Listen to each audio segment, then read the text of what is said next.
আসসালামু আলাইকুম। আমরা চলে আসছি পাবনা জেলার সাতিয়ার থানার চকমধুর গ্রামে। এইখানে জমিতে পেঁয়াজ উঠানো হয়েছে। এখন ঘোড়ার গাড়ির সাহায্যে এই বস্তাগুলো বাড়িতে নেওয়া হবে।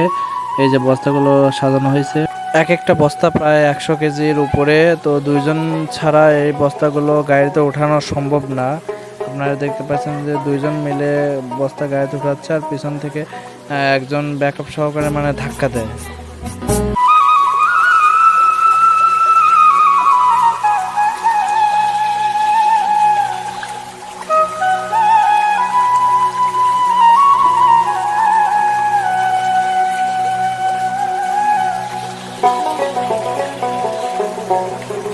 এইখানে প্রায় 11টার মতো বস্তা সাজানো হয়েছে, যেগুলো এই ঘোড়ার গাড়ির সাহায্যে এই জমি থেকে বাড়িতে নেওয়া হবে।